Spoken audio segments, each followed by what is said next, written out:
कौन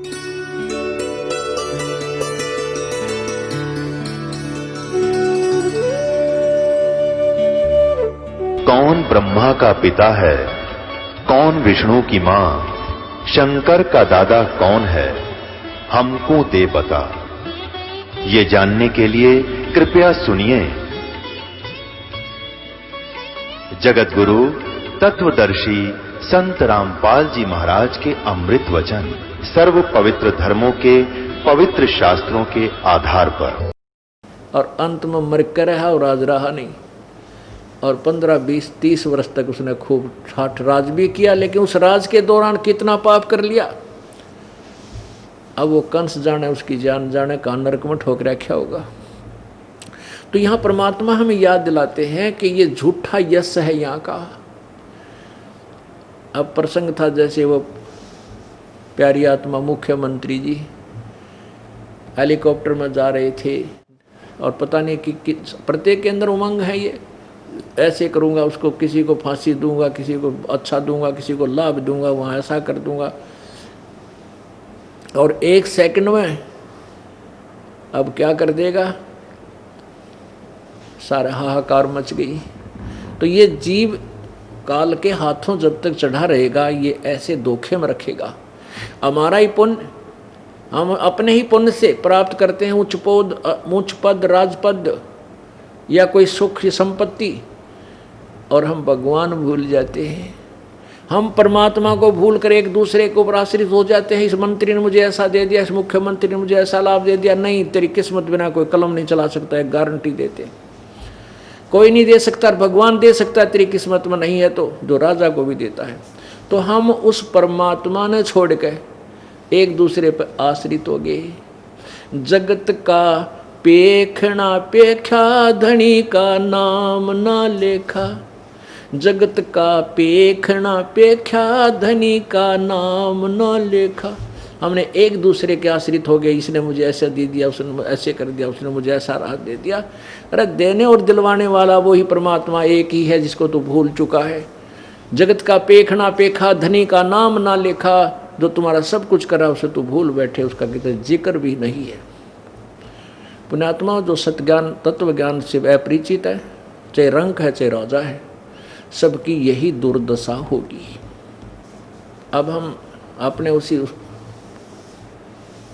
पहलू पर आते हैं, उसी प्रसंग पर आते हैं कि और बात तेरे काम न आवे, सतगुरु शरण लाग रे। के सोवे गफलत में बंदे, जाग जाग नर जाग रे। जाग जाग नर जाग रे। इस तन सराय में जीव मुसाफिर, करता रहे दिमाग रे। इस तन सराय में जीव मुसाफिर, करता रहे दिमाग रे। रात बसेरा कर ले डेरा, तू चले सवेरा त्याग रे। चले सवेरा त्याग रे। और बात तेरे काम न आवे, संतों शरण लाग रे। के सोवे गफलत में बंदे, जाग जाग नर जाग रे। जाग जाग नर जाग रे। उमदा चोला बना अनमोला, ये लगे दाग पे दाग रे। उमदा चोला बना अनमोला, लगे दाग पे दाग रे। 2 दिन की गुजरान जगत में, क्यों जले बिरानी आग रे। क्यों जले बिरानी आग रे। और बात तेरे काम न आवे, संतों शरण लाग रे। के सोवे गफलत में बंदे, जाग जाग नर जाग रे। जाग जाग नर जाग रे। कुब्द कांचड़ी चढ़री चित पे, तू हो गया मनुष्य नाग रे। कुबद कांचड़ी चढ़ रही चत पे, तू हो गया मनुष्य नागरे। सूझे नहीं सजन सुख सागर, बिना प्रेम बैराग रे, बिना प्रेम बैराग रे। और बात तेरे काम न आवे, संतों शरण लाग रे। कैसो वह गफलत में बंदे, जाग जाग नर जाग रे, जाग जाग नर जाग रे। भाई हर सुमर सो हंस कवावे, कामी करो दी कागरे। हर सुमर सो हंस कवावे, कामी करो दी कागरे। बोरा ना बर में विष के बन में, चल बेगमपुर बागरे, चल बेगमपुर बागरे। और बात तेरे काम न आवे, सतगुरु शरण लाग रे। के सोवे गफलत में बंदे, जाग जाग नर जाग रे, जाग जाग नर जाग रे। भाई उठ सवेरे वो काबर लिया, के जाग्या नर भाग रे। उठा सवेरे हुक्का वर लिया, फिर के जाग्या नर भाग रे।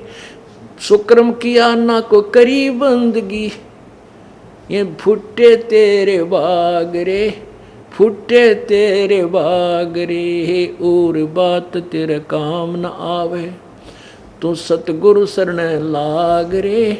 के सोवे गफलत में बंदे, जाग जाग नर जाग रे, जाग जाग नर जाग रे।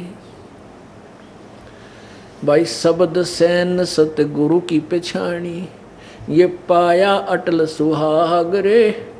शब्द सैन सतगुरु की पछाणी, पाया अटल सुहाग रे।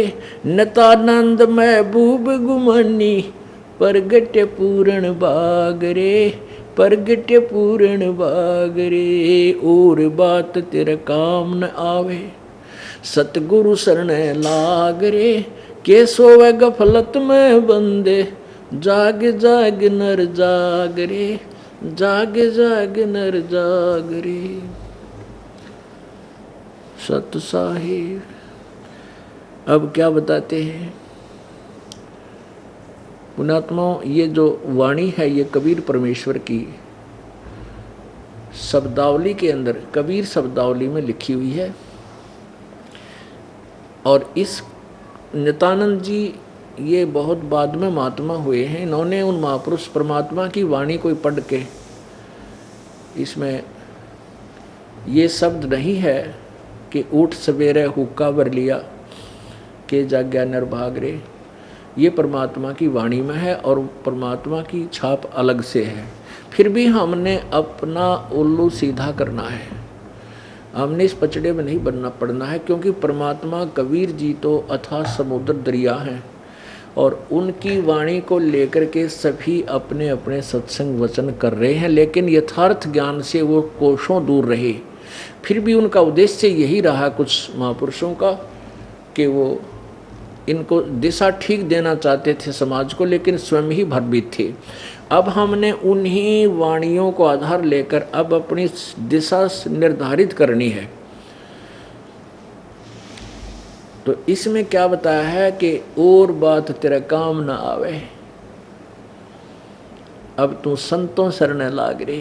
पवित्र गीता जी अध्याय नंबर 4 के और श्लोक नंबर 34 में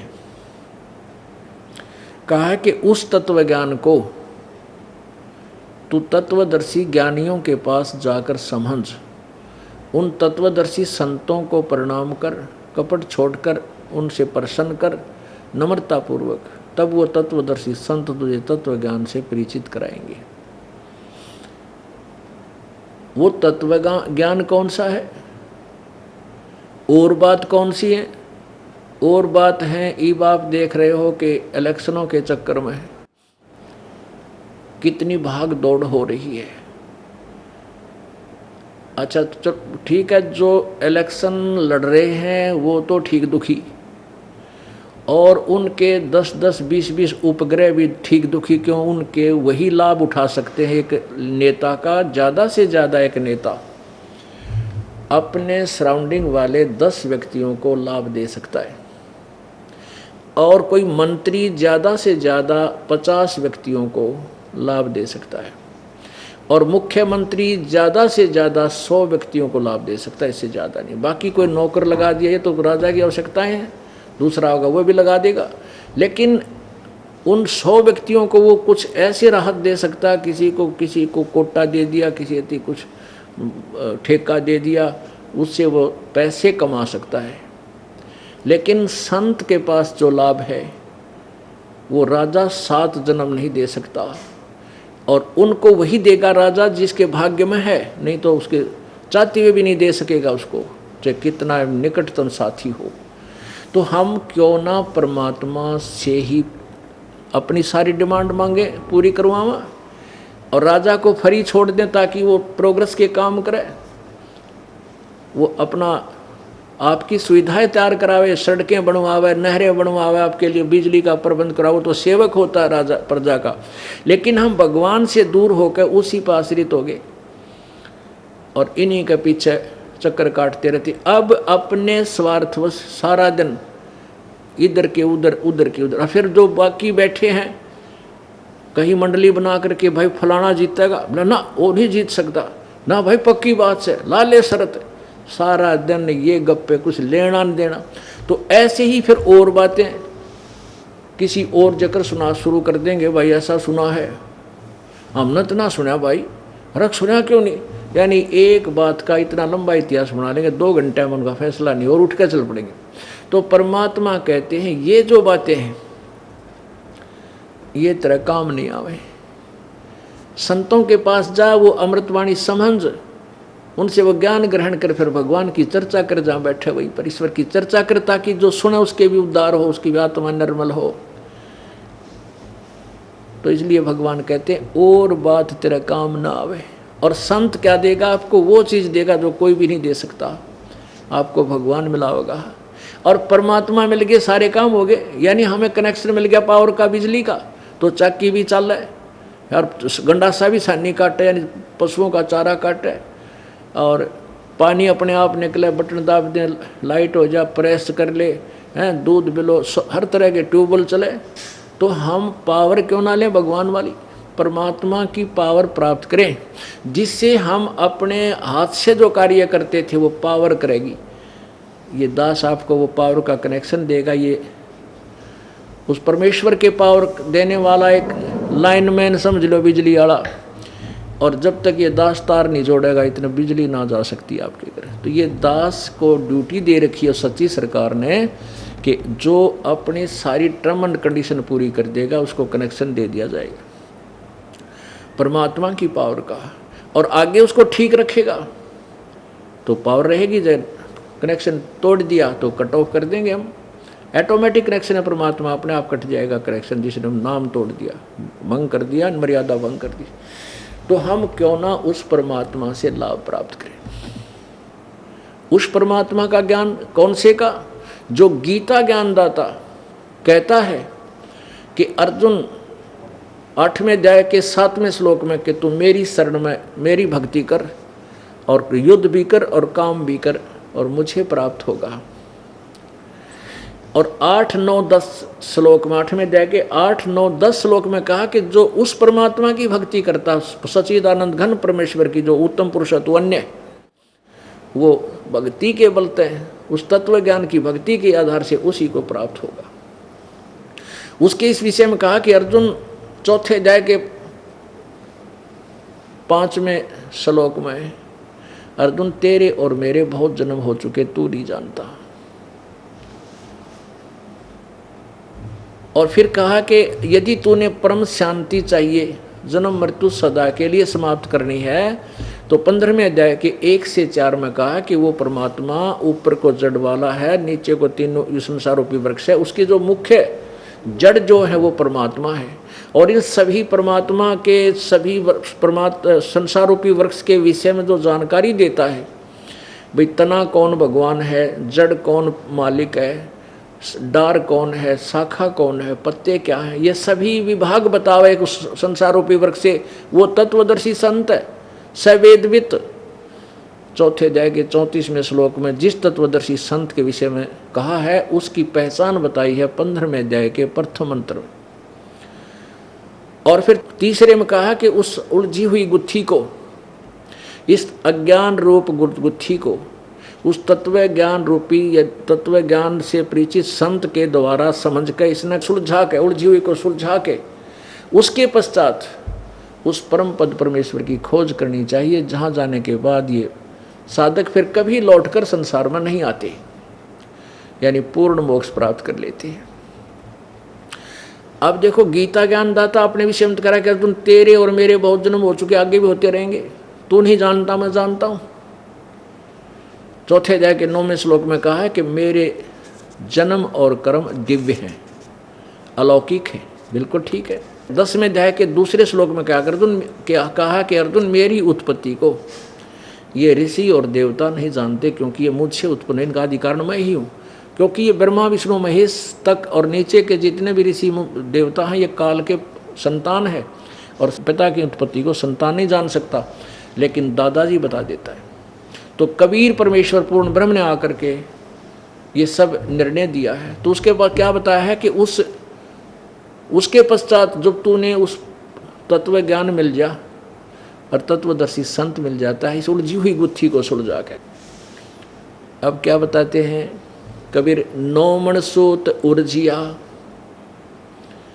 नौमण सूत उलझिया ये ऋषि रहे झक मारे, सतगुर ऐसा सुलझा दे भाई उलझे न दूजी बारे। कि तत्वदर्शी संत वो सतगुरु मिल गया ना, जैसे एक शेर 1 किलो सूत उलझा धागा वो सुलझाना नाक में दम हो जाता है इंसान, एक शेर को 1 किलो को। और ये 9 मन सूत उलझा दिया, न अज्ञानी संतों ऋषियों ने अज्ञान भर दिया, सारा तत्व ज्ञान को नष्ट कर दिया, और सदग्रंथों की छाप ला के सारा सदग्रंथों के विरुद्ध अपनी सोच के शास्त्र बना के, ज्ञान बना के, प्रवचन करके पूरे विश्व के मानव को भ्रमित कर दिया। ये 9 मन सूत उलझ गया, 9 मन सूत उलझिया और ऋषि रहे झकबार, और सतगुरु ऐसा सुलझा दे फिर उलझन दूजी बार। अब कबीर देव ने, कबीर भगवान ने स्वयं आकर के अपने इस अज्ञानी ऋषियों गुरुओं संतों के द्वारा उलझाए हुए तत्व ज्ञान रूपी 9 मन सूत को ऐसा सुलझा रखा, ये कभी उलझ नहीं सकता, उलझे न दूजी बार। अब नहीं उलझ सकता ये, जब तक ये कलयुग चलेगा, जिसने भक्ति करनी है, ये ज्ञान नहीं उलझा सकता कोई, क्योंकि शिक्षित समाज है। हाँ, जब ये विज्ञान खत्म हो जाएगी, क्योंकि विज्ञान की जो हम आड़ लिए बैठे हैं और भगवान भूल गए, ये तो जरा सी देर का काम है। विज्ञान की आड़ के सहारा हमने क्या है, आजकल बहुत कुछ इंस्ट्रूमेंट बना लिए, हेलीकॉप्टर बना लिए, जहाज बना ली, स्काई लैब बना ली, और 2 वर्ष 4 वर्ष वर्षाना हुई ना, ये सारे रह जाएंगे दरेदराई, टक्कर मार रहेगा ये मानव, मानस ना मानस खाने लग जाएगा। फिर कहाँ जाएंगे ये विज्ञान इनकी। भगवान से दूर करने का तरीका है काल का कि इसको ऐसे खिलौने दे दूँ, खेल खेल कर अपना जीवन बर्बाद कर जाए। आपस में देश बांट लिए, उसमें फिर लट्ठम लट्ठा, लड़ाई झगड़े, बहुत न लूट लूँ मैं उसको, आप काबू कर लूँ, यहीं उलझ पुलझ कर यहीं रख लेता है। जब तत्व ज्ञान हो जाएगा, हम आपस में ना झगड़ेंगे, ना किसी वस्तु के ऊपर हम विवाद नहीं करेंगे, अपना सतलोक जाने की चेष्टा करेंगे। तो ये काल क्या बता रहा है कि अर्जुन यहाँ मेरी शरण में रहेगा, तेरे और मेरे आगे जन्म मृत्यु सदा रहेंगे, सुखी नहीं हो सकता। और फिर कहा कि 18वें अध्याय के 62वें श्लोक में कि तू सर्वभाव से उस परमेश्वर की शरण में जा, जिसकी कृपा से तू परम शांति और शाश्वत स्थान यानी सत्य लोक को प्राप्त होगा। तुम्हारी पूरी शांति होगी, सदा के लिए सुखी हो जाएगा, तेरा फिर मृत्यु नहीं होगी। जो 15वें अध्याय के 4थे श्लोक में कहा है कि उस तत्व ज्ञान की प्राप्ति के पश्चात उस परम पद, उस परमेश्वर के उस परम पद की खोज करनी चाहिए, जहाँ जाने के बाद प्राणी फिर लौटकर संसार में नहीं आता। और जिस परमेश्वर ने संसार रूपी वृक्ष की रचना की है, यानी पूरे ब्रह्मांडों की जिसने रचना की है, और गीता ज्ञानदाता कहता मैं भी उसी की शरण हूं, उसी की भक्ति करो। तो इससे सिद्ध हो गया कि कोई और ज्ञान है जो तत्व ज्ञान है, जो गीता जी में वर्णित नहीं है। क्योंकि गीता ज्ञानदाता 8वें अध्याय के 13वें श्लोक में खुद कहता है कि मेरा तो एक ओम अक्षर है, ओम इति एक अक्षरम ब्रह्म व्यवहारण माम अनुसमरण यह प्रयाति तजन देहम सयाति प्रमाम गति। मेरा तो केवल एक ओम अक्षर है, ये एक मंत्र है ओम। इसका जो आखिरी सांस्कृतिक भक्ति करता है वो मेरे वाली सतिथि को प्राप्त कर लेता है। 17वें अध्याय के 23वें श्लोक में कहा कि ओम तत्सत इति निर्देश से ब्रह्म त्रिविद समर्था है। उस पूर्ण परमात्मा का, ब्रह्मण्य माने सच्चिदानंद घन परमात्मा, पूर्ण ब्रह्म की भक्ति का केवल ये 3 मंत्र का, 3 नाम का मंत्र कहा है, जाप कहा है। और ब्राह्मणा तेन वेदा विहिता पुरा, ब्राह्मण लोग जो विद्वान पुरुष थे प्रारंभ में इसी तरह की साधना किया करते थे, यानी इसी ज्ञान के आधार पर वो साधना करते थे। अपुण्यात्मा वो तत्व ज्ञान गीता जी अध्याय नंबर 4 के श्लोक नंबर 32 में कहा है। गीता जी अध्याय नंबर 4 के श्लोक नंबर 32 में कहा है कि उस ब्रह्मणे मुखे सच्चिदानंद घन परमात्मा के मुख कमल से उच्चारित उस वाणी में परमेश्वर ने बहुत विस्तार से परमात्मा पाने के विधि का वर्णन किया है। और वो उनका भी वर्णन किया है जो 25 से लेकर 31 तक वर्णन किया है। कोई ऐसी साधना करता है, कोई ऐसे साधना करता है, कोई देवता पूजता है, कोई हठ योग करता है, कोई मुंह पर पट्टी बांध कर जीव हिंसा से ही बचकर कोई स्वाध्याय करके ही अपना मोक्ष मानता है। और उस अपनी क्रिया को, अपनी साधना को वो पाप नाशक जानते हैं।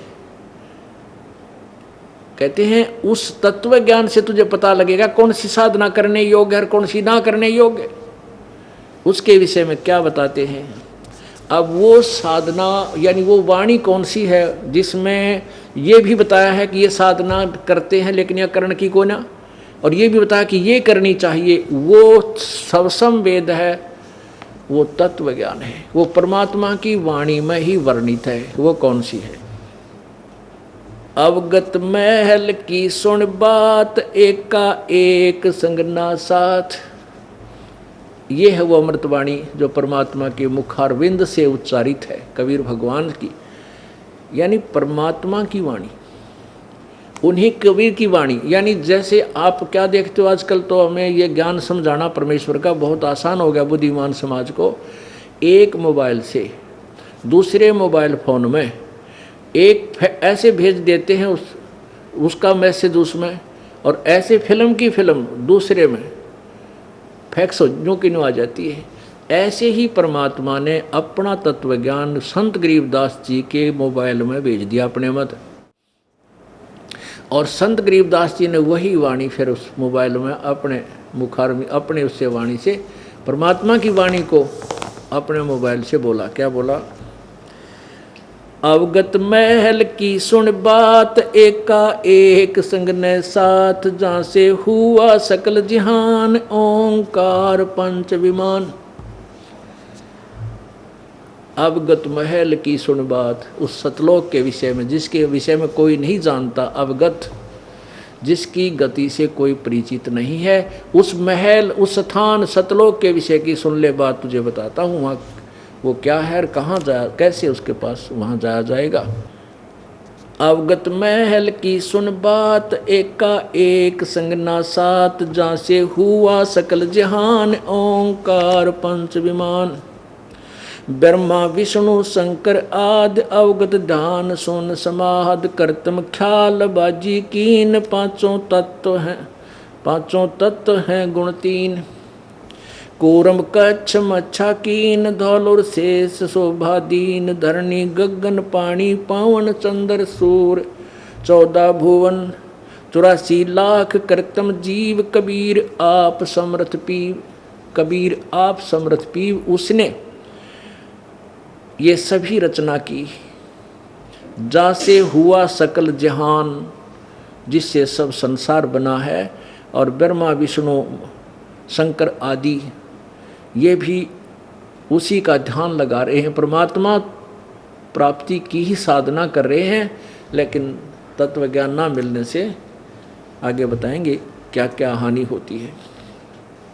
184 करतम जीव, कबीर आप समर्थ पीव। कबीर ही पूर्ण परमात्मा, समर्थ पीव, पीव माने प्रभु, पति, सबका मालिक।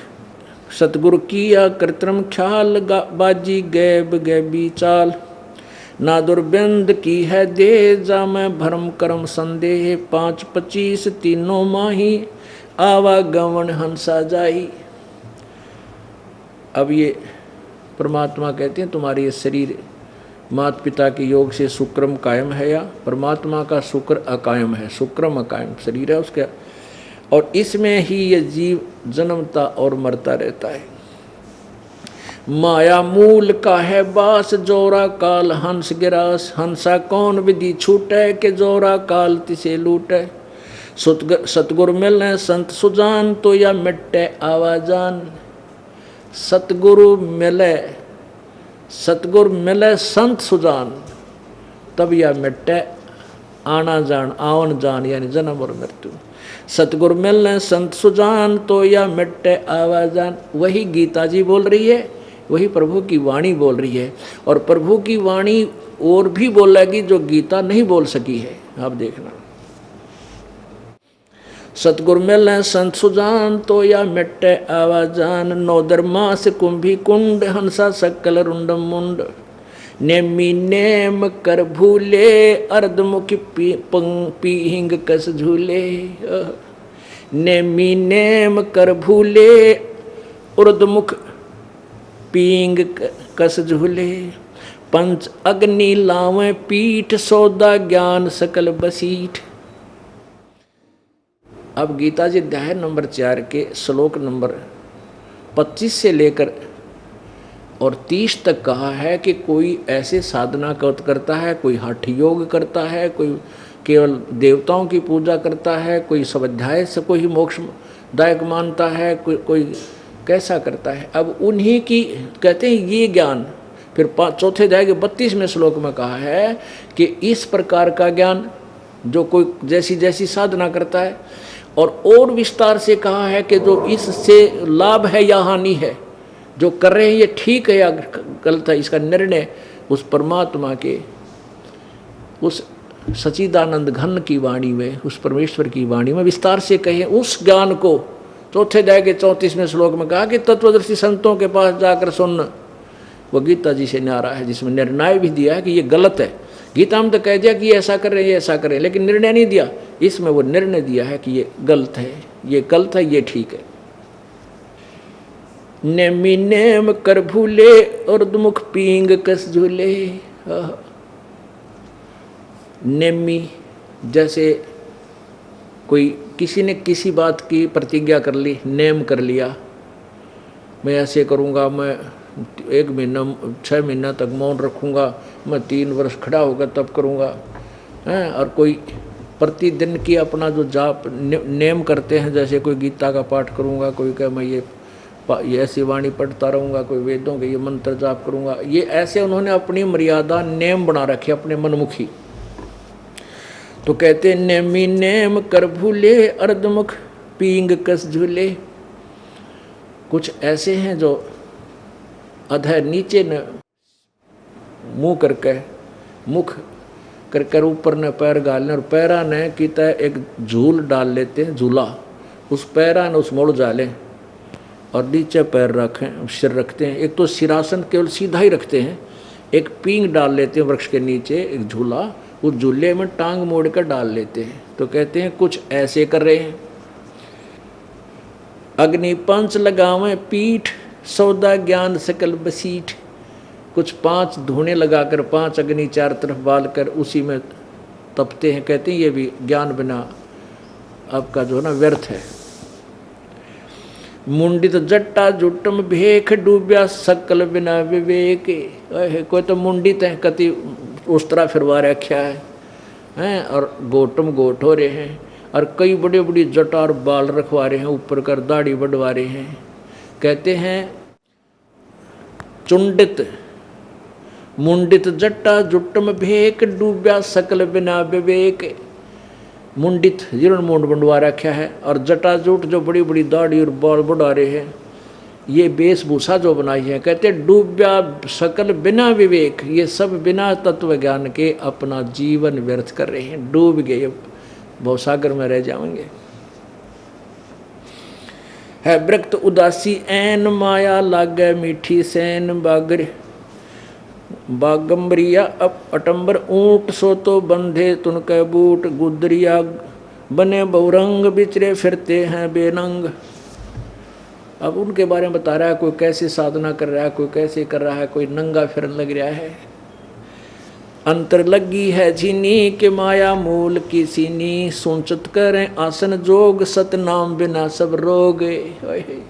कोई कैसी साधना करता है, कोई कैसी साधना करता है, इस सतनाम बिना सारा रोग है, ये दूना दुख पैदा कर लेंगे। कहते हैं डंब करें डूंगर चढ़ाएं ये अंदर झीनी झूल जन जाने जग जाने बंदगी करें ये बो सुल बबूल। कहते हैं यही यहाँ बता रहे हैं कि इस सतनाम के बिना सब कुछ रोग है, दूना दुख होगा इनको।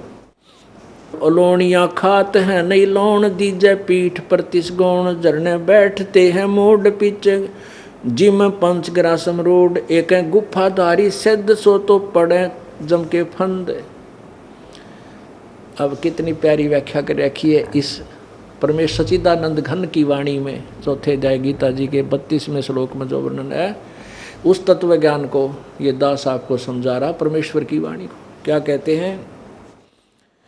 अलोनिया जो खाते नहीं लूण, कई ऐसे हैं वे आज मंगलवार का व्रत है, नून ना खाना, आज नमक नहीं खाना। कुछ परमानेंट ही नमक छोड़ देते कि नहीं हम नमक नहीं खाएंगे, कुछ प्याज छोड़ दें हम प्याज नहीं खाएंगे। अब परमात्मा कहते सच्ची भक्ति ना करी ना, फिर कितना बैल बनेगा क्या गधा बनेगा।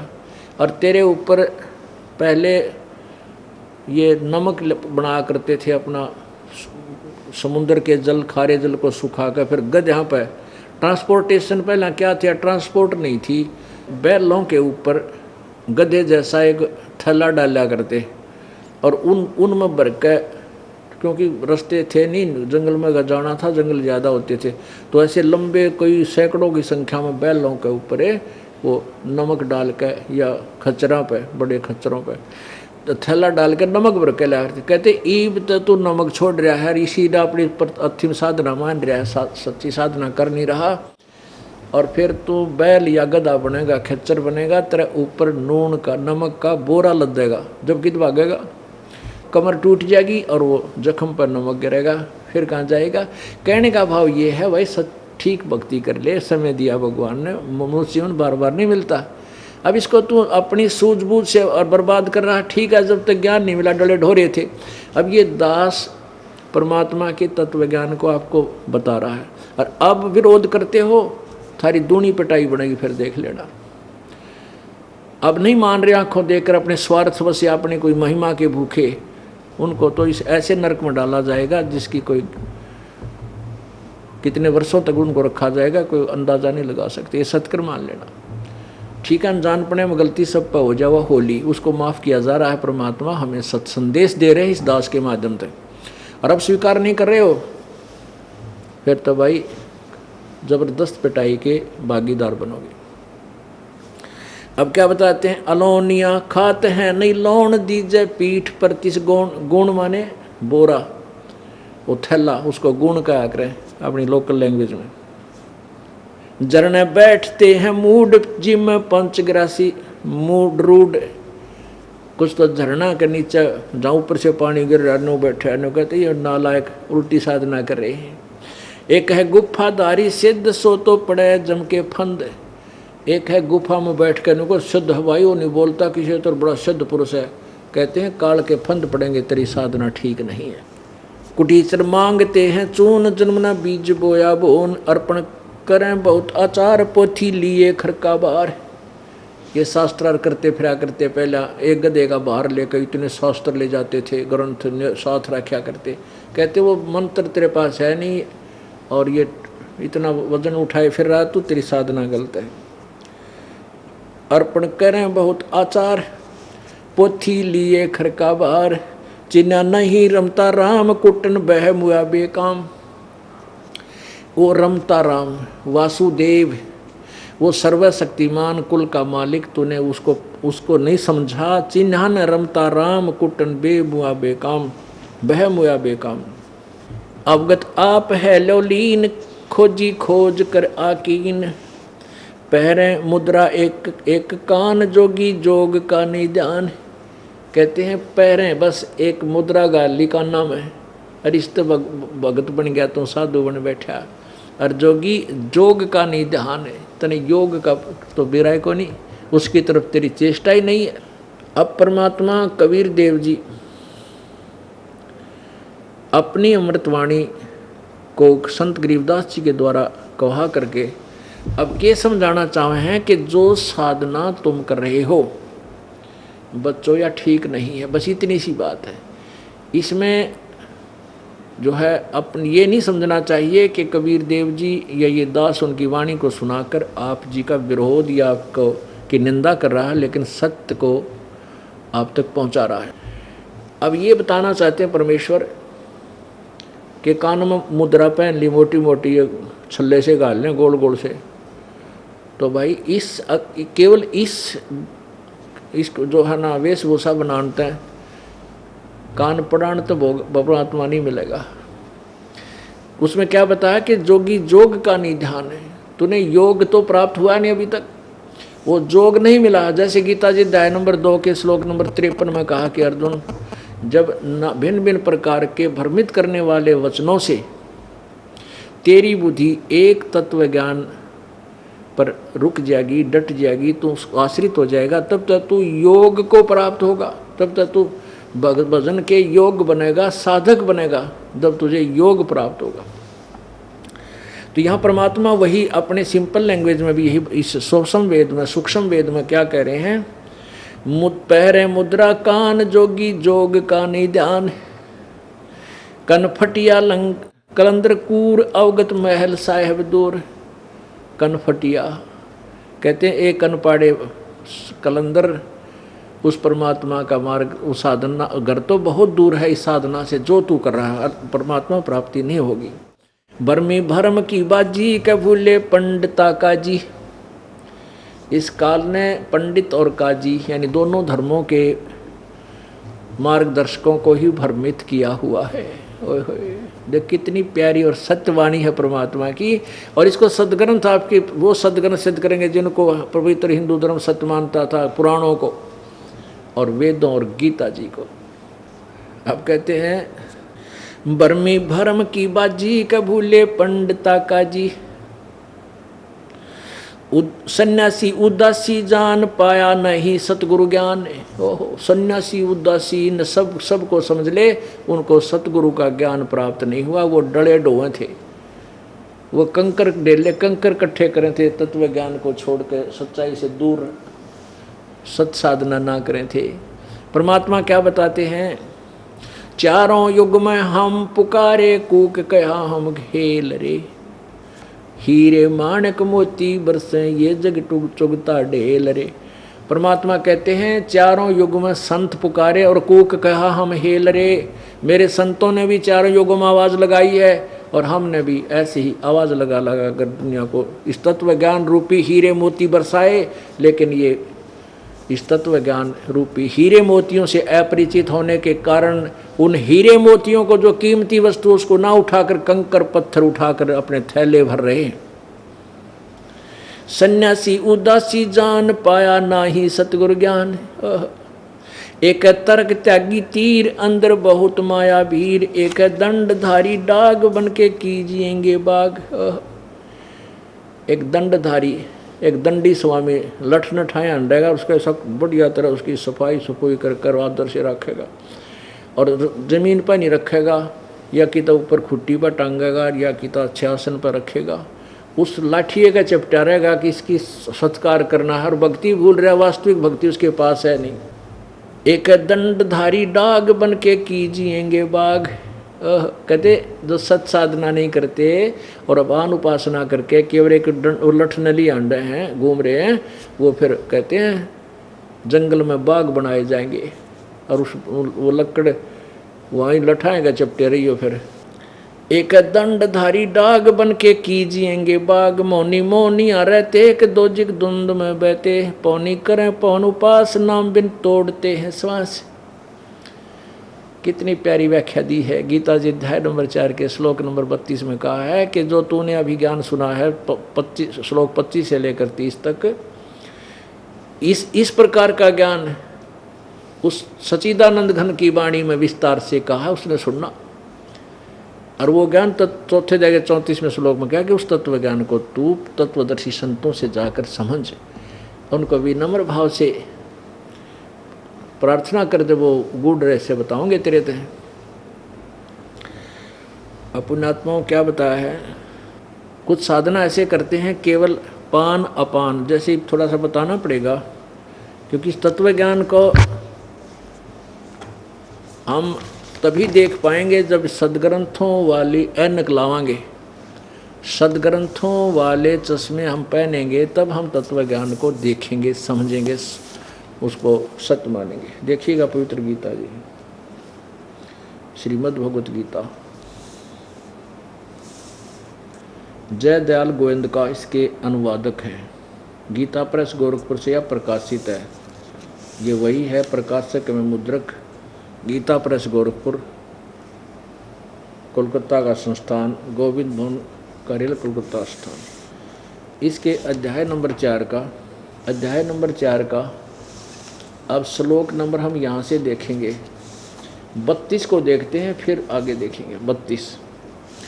इसमें क्या लिखा है कि इस प्रकार और भी, यानी जो हम पीछे पढ़ कर आए हैं कि कोई ऐसी साधना करता है, कोई ये युगों द्वारा पापों का नाश करने वाले जानते हैं, ये देखना यहाँ दूसरे 30-29 में, दूसरे कितने योगीजन अपान वायु में प्राण वायु को हवन करते हैं। अब यही बताया है कि अब जो गीता जी का अध्याय नंबर 4 के श्लोक 29-30 में है, वो परमात्मा की वाणी से मेल करते हैं। पौनी करें पवन उपास नाम बिन तोड़ते हैं श्वास, पट्टन घाट में नहीं प्रीत जिनको कहे कौन अतीत, बजरी बांधते हैं सोए कहे बिन बंदगी क्या होए, बांधे पवन का गुटका के धूम्र पान क्यों लटक्या। अब क्या बताया कि पौनी करें पवन उपास नाम बिन तोड़ते हैं श्वास। अब यह क्या बताया देखना, गीता जी अध्याय नंबर 4 के श्लोक नंबर 29-30 में, 29-30 का इकट्ठा अनुवाद है यहाँ पर। दूसरे योगीजन, कितने योगीजन अपान वायु में प्राण वायु को हवन करते हैं, अन्य ही प्राण वायु को अपान वायु, प्राण वायु में अपान वायु को हवन करते हैं। अन्य कितने ही प्राणायाम प्रयाण पुरुष प्राण और अपान वायु की गति को रोककर प्राणों में ही हवन किया करते हैं। ये सभी साधक यज्ञों द्वारा पापों का नाश करने वाले यज्ञों को जानने वाले हैं। इसका वास्तविक अर्थ ये है कि कोई तो आपने देखा होगा, कहते हैं ध्यान लगाओ और श्वास को बाहर भीतर आते जाते देखो। कई कहते हैं प्राण को रोको, यानी श्वास को इतना सूक्ष्म बनाओ धीरे धीरे कि ये नीचे को अपान वायु तक पहुँचे, बस इस तरह तू सिद्धि प्राप्त कर ले और तेरा मोक्ष। तो यहाँ क्या बताते हैं, अब चौथे अध्याय के 32वें श्लोक में कहा है कि उस ज्ञान को, अब देखो चौथे अध्याय का 32वां श्लोक पवित्र गीता जी। अब जो इस तरह के 29, 30, 31 में जो तूने ज्ञान सुना है, इस चौथे अध्याय के 32 में उसका निर्णय दिया है। 32 में कहा है इस प्रकार, जो अभी बताया 29, 30 में, इस प्रकार बहुत तरह के यज्ञ, इन्होंने ये यहाँ गड़बड़ कर दी, ब्रह्मणे का अर्थ वेद की वाणी कर दी, ब्रह्मणे मुखे, अब यहाँ लिख दे सच्चिदानंद घन की वाणी, पूर्ण परमेश्वर की वाणी में। अब इसका यहाँ इस ब्रह्मणे का अर्थ देखेंगे अब क्या है ब्रह्मणा। ये 70वें अध्याय के 23वें श्लोक में आइए। 70वें अध्याय के 23वें श्लोक में स्पष्ट किया है, अध्याय नंबर 17 श्लोक नंबर 23। इसमें कहा है कि ओम तत्सत इति, ऐसा 3 प्रकार ब्रह्मण माने सच्चिदानंद घन ब्रह्म का निर्देश नाम कहा है। ओम तत्सत इति निर्देश ब्रह्मण त्रिविध समर्थ है। ब्राह्मण तेन वेदा च यगा च विहिता पुरा। ओम तत्सत, यह 3 प्रकार का यानी गीता ज्ञान दाता से कोई और सच्चिदानंद घन ब्रह्म है, उसका नाम कहा है। अपना तो 8वें अध्याय के 13वें श्लोक में बताई दिया। यह सच्चिदानंद घन यानी ब्रह्मण माने सच्चिदानंद घन ब्रह्म है, ये ध्यान रखना है बस। यहाँ से हमने यही लेना है। अब 8वें अध्याय के 13वें श्लोक में इस गीता ज्ञान दाता ने अपने मंत्र के विषय में बताया कि मेरा केवल एक वो मंत्र है। ये देखिएगा 8वें अध्याय का 8वां अध्याय और श्लोक नंबर 13। ओम इति एकाक्षरम ब्रह्म व्यहान माम अनुसमरण ये प्रयाति तजंदेहम स याति परमाम गतिम। मेरा तो केवल मुझ ब्रह्म का, इति माने यह है, ओम एक अक्षर है उच्चारण करके स्मरण करने का, और ये प्रयाति तजंदेहम जो इस मेरे ओम नाम का आखिरी सांस तक सुमन करता है, यह स याति परमाम गतिम, वो मेरे वाली गति को प्राप्त करता है। यानी 8वें अध्याय के ही 7 में तो गीता ज्ञानदाता अपने लिए कह रहा है, और 8, 9, 10 में श्लोकों में किसी उस सच्चिदानंद घन ब्रह्म के बारे में कह रहा है कि उसकी भक्ति कर, उससे पूर्ण लाभ होगा, तो उसकी प्राप्ति करेगा, उसकी भक्ति करेगा, मेरी करेगा तो मुझे प्राप्त होगा। तो अब हम सच्चिदानंद घन ब्रह्म माने, सच्चिदानंद घन ब्रह्म यानी ब्रह्मण्य का अर्थ है सच्चिदानंद घन ब्रह्म। अब 4थे अध्याय का अब वही 34वां श्लोक, फिर 32वां श्लोक देखेंगे जो हमें अब समझ में आएगा। अब 4थे अध्याय का ये 32वां श्लोक फिर देखिएगा। इस प्रकार बहुत तरह के यज्ञ यानी धार्मिक अनुष्ठानों की जानकारी ब्रह्म ने यहाँ लिख दें सच्चिदानंद घन ब्रह्म की वाणी में। उस पूर्ण परमेश्वर की वाणी यानी सूक्ष्म वेद में जो 5वां वेद है उसमें विस्तार से कहे गए हैं।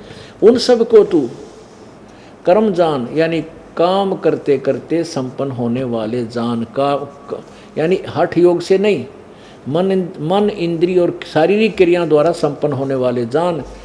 इस प्रकार तत्व से जान कर तू उनके अनुष्ठान द्वारा कर्म बंधन से सर्वथा मुक्त हो जाएगा, यानी तेरा पूर्ण मोक्ष होगा।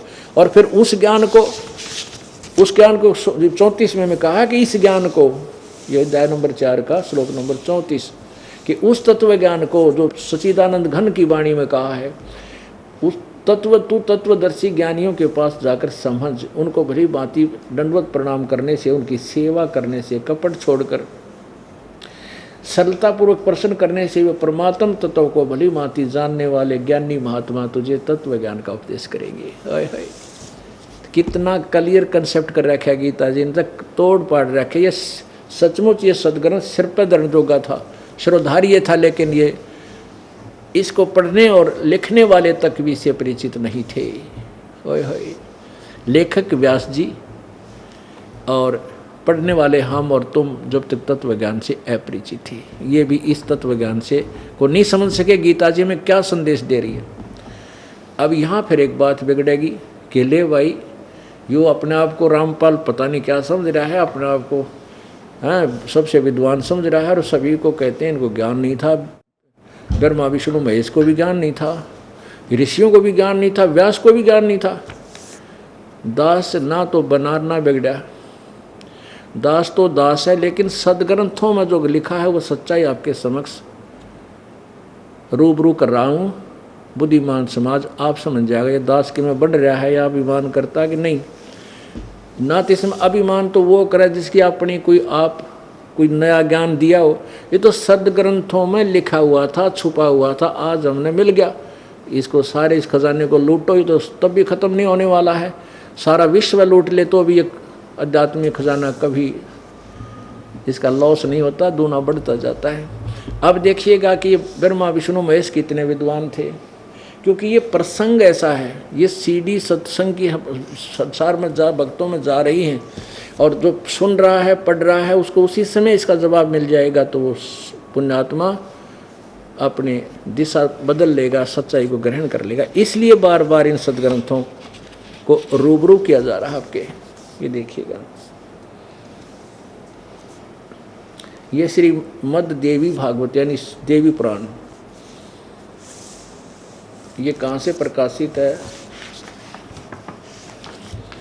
श्रीमद् देवी भागवत सचित्र मोटा टाइप केवल हिंदी, संपादक है हनुमान प्रसाद पोदार चमन लाल गोस्वामी। और ये कहाँ से प्रकाशित और मुद्रित है? प्रकाशक में मुद्रक हैं गीता प्रेस गोरखपुर, गोविंद भवन कार्यालय कोलकाता का संस्थान।